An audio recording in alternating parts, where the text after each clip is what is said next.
Olá, bom dia, bem-vindo, querido amiga, querido amigo de Jesus, né? Vamos fazer uma breve oração para aprendermos mais do nosso Deus?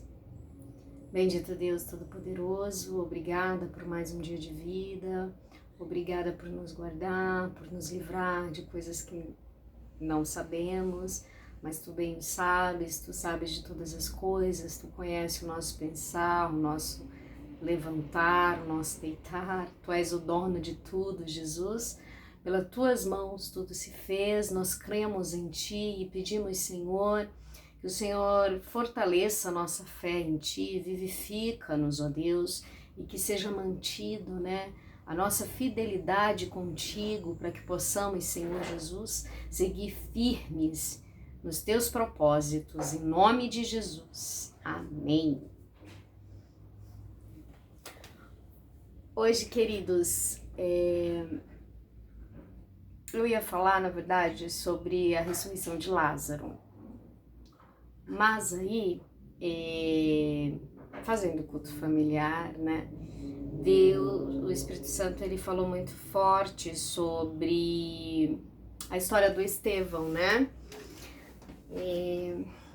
O Estevão, na verdade, quando ele estava lá perante o Sinédrio, né, ele era um homem que era cheio, né, do Espírito Santo, ele realizava grandes prodígios, sinais e maravilhas, né, entre o povo na sua época. Porém, diante de tudo aquilo, foram criadas, assim, digamos, confusões, né, e alguns lá se levantaram, se rebelaram contra ele, né, porém, eles não podiam resistir, né? A Bíblia diz que eles não podiam resistir à sabedoria e ao Espírito pelo qual ele falava, né? Então, ele falava por o Espírito Santo, né? Pelo intermédio do Espírito Santo. Então, eles começaram ali a subornar, criar toda uma situação para prejudicar, né, de fato, e para matar o Estevão, né? E começaram ali, né, criar toda uma situação para que ele fosse, né, prejudicado, fosse levado ali a julgamento. E aí, isso no capítulo 6, tá, do livro de Atos.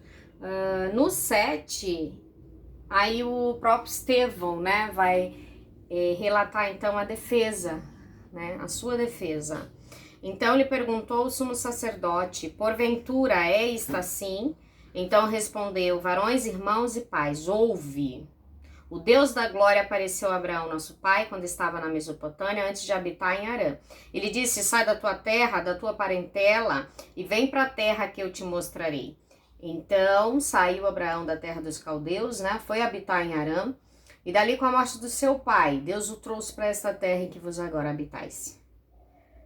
Então ele começou ali, né, em sua defesa, começou a explicar desde os seus antepassados lá, o Deus de Abraão, né, que foi quando Deus, né, fez realmente a promessa, né, para Abraão, e o Deus de Isaac, né, que foi o cumprimento da promessa, né, que foi a promessa estendida que Deus já havia feito a Abraão, e o Deus de Jacó também, né, ele menciona Abraão, Isaac e Jacó. O Jacó, na verdade, é a manutenção da promessa, né, feita lá atrás, Abraão, Isaac, então ela se estendeu também, né, para os demais. Por exemplo, os filhos de Jacó, né, os 12 patriarcas, né, que também depois veio a vender, né, o José, mas todos, acredito que todos conhecem a história do José, né, então, resumidamente, o Estevão, na verdade, ele puxou desde, né, dos patriarcas lá da fé, então Abraão, Isaac, Jacó, José,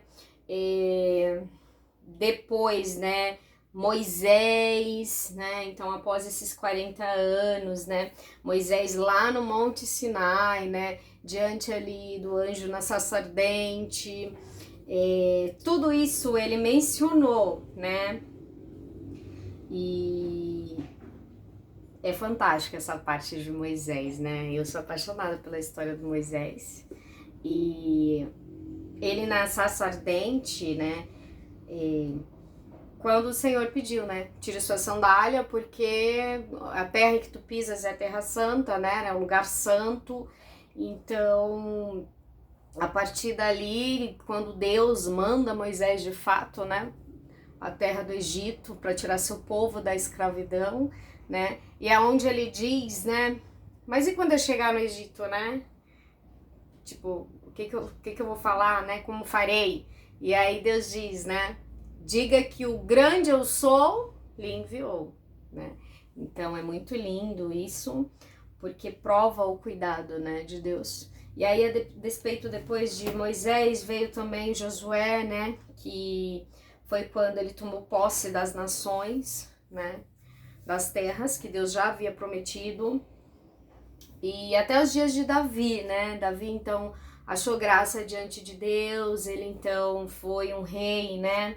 Muito abençoado, muito próspero. A exemplo também do seu filho Salomão, né? Que veio a edificar, né? O templo, a casa de Deus. E aí o próprio Estevão vem mencionando, né, toda essa história dos seus antepassados, né, para chegar em que ponto? Para chegar ao ponto de dizer mais ou menos assim, vocês desde o passado vocês vêm perseguindo a igreja de Deus, né? Desde o passado vocês perseguem, vocês acabam matando, né? Então são assassinos de profetas. Tem um capítulo aqui que eu acabei de ler, quer ver? Porque é bem grande, mas vale super a pena dar uma lida, porque é muito legal, muito grandiosa essa história, né, do Estevão, a defesa de Estevão. E aí você começa a compreender, né, e diz assim, homens de dura cerviz e incircuncisos de coração e de ouvidos, vós sempre resistis ao Espírito Santo, assim como fizeram os vossos pais. Também vós os fazes.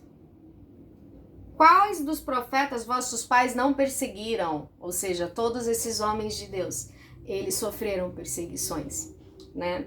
E eles matavam, né? Então, eles tornaram, na verdade, traidores, assassinos, né? Dos profetas de Deus.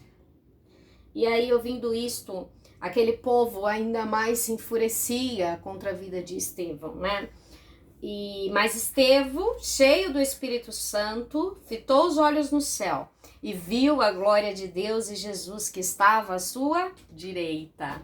Então é um ponto super importante, porque por mais que você passe perseguições, dificuldades, Jesus ele estará sempre à sua direita, sempre ao seu lado, tá? E aí ele disse, olha, eis que eu vejo os céus abertos e o Filho do Homem em pé à destra de Deus. E aí a Bíblia relata que aqueles homens, eles taparam os ouvidos, né? De fato, eles não queriam saber, não queriam compreender a sua defesa e nem o mundo espiritual, né? Porque eles, na verdade, eles já haviam decidido que queriam matar o Estevão, né?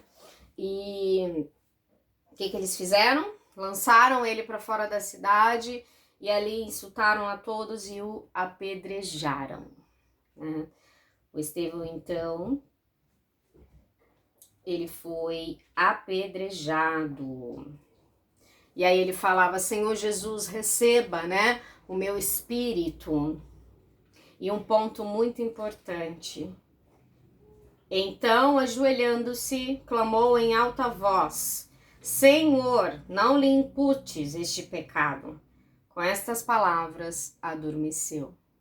Ou seja, mesmo naquele momento de agonia, sendo apedrejado, ele ainda teve a decência, né, de rogar, né, por aquelas pessoas que estavam ali te matando, literalmente. Então, não lhe impute este pecado. É como quem diz, Pai, perdoa-lhes, porque, né, não sabem o que fazem. E aí remete lá também a exemplo de Jesus, lá na cruz, quando o próprio Jesus diz: Pai, perdoa, porque não sabe o que fazem. Olha que grandiosidade, o espírito do Estevão, né? Porque é lindo.